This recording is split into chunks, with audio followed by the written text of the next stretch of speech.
How many pages is the U.S. tax code?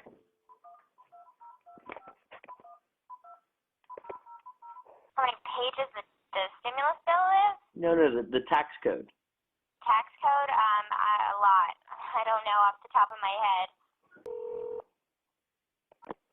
Welcome to the United States Government Printing Office. Yes, I was trying to find out how large the tax code is. I'm sorry? The U.S. tax code. I was curious how many pages it is. I'm not familiar with that, sir. I don't know what you're referencing. It's the document that Congress comes up with to tell the Internal Revenue Service how to tax Americans. Oh. And you're dealing with a recent code? A what? Recently, for 2008 or 9 or what? I mean, I guess like right now. Hello, Internal Revenue. Yes, I was trying to find out how many pages the tax code is. Oh my God, I have no idea. What about the head of the IRS? I mean, would he know?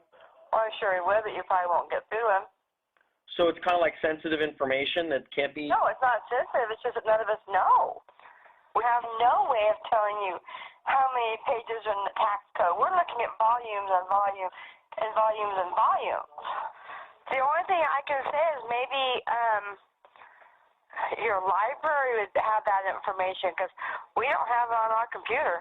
April 15th has come again. It's time to mail your returns in to see what you have to pay or what's coming back. Well, it's all pencils and calculators, forms, receipts, and now or later Uncle Sam will get that old check.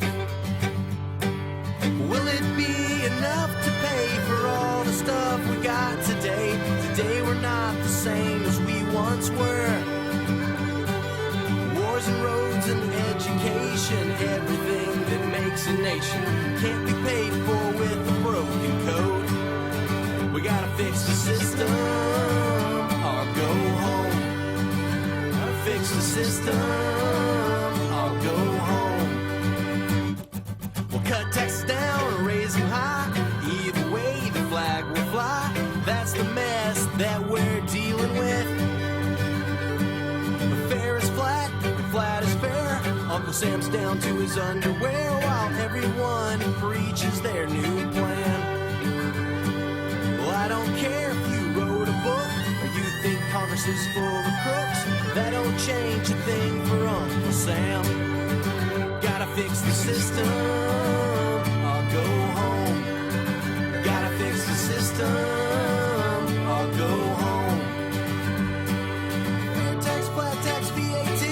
Which plan is the best of these? I can't even read my W-2. X-tax, gas tax, gonna need some X-lax. Baby boomers all retire while our debt is climbing higher. Here come my consumption base. Where my money? Misplaced somewhere in the code. Gotta fix the system or go home. Gotta fix the system or go home.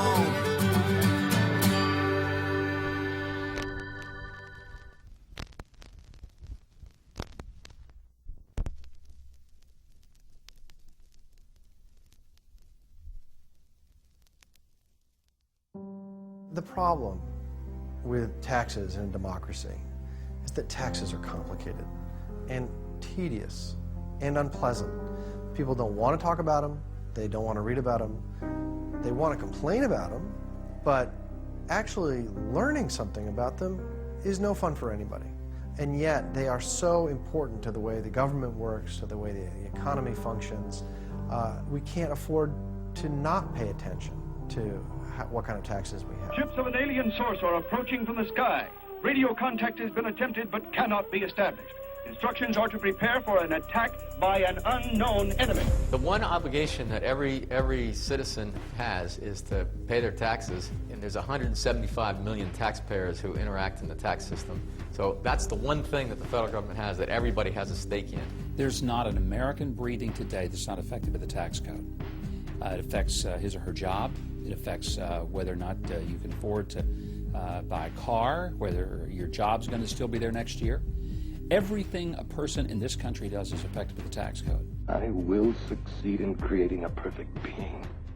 When you think about how the tax laws affect every aspect of our lives, just about housing and healthcare and education and family and divorce, marriage, childcare, it goes on, retirement. There's such a connection between the way we tax, whom we don't, and the way government functions. Hey, who do you think you are, anyway? Answer me, or I destroy you! You're up against the fundamental limitation that the tax code has become a real monstrosity in terms of the complexity and the burden. We have created a monster that seems not to be able to be controlled.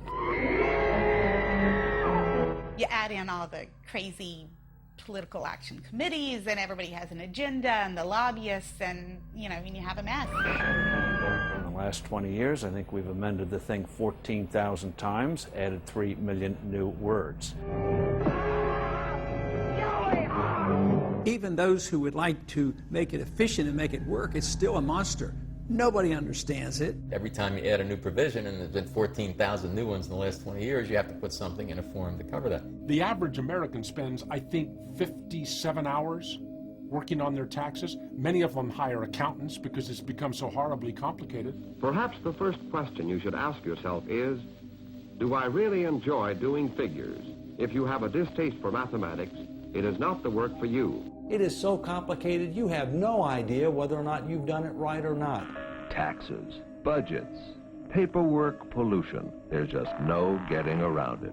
Whether it's an individual or a small business operator, he can call the IRS 3 different times and get 3 different answers about the same question. It's so complicated the IRS doesn't understand it. We want the taxpayers to know that we're here to help. After all, they are the ones that we really work for. The IRS, contrary to what most people think, really has nothing to say about what the tax code is. It's just given the tax code that's passed by the Congress and the administration and said administered. None of us ever hesitates to criticize Congress at every opportunity. But how many ever stop to think about the broad powers of Congress and how these powers affect every one of us? The way the Congress of the United States works, things have to be in a just total smack against the wall crisis for anything to get fixed. The tax system is so complicated that a lot of people feel like they're not getting their fair share of all the tax breaks. Almost everybody feels that the other guy is escaping taxes. And as they believe increasingly that it's not fair, that reflects on all of government. One result is the April 15th phenomenon. This alien force, from Mars or something, is taking away your hard-earned money. Not, I'm participating in a community where we made common decisions, and I'm glad to be able to participate in it, which is the way a healthy society would work. I don't think it's an exaggeration to say that our democracy, as we've known it, is at stake. We live like parts of a machine. We don't know our fathers or mothers were raised in cubicles. The sick and the old are put to death. It is the one and only way to maintain the supreme race. Have you forgotten? Our people have forgotten.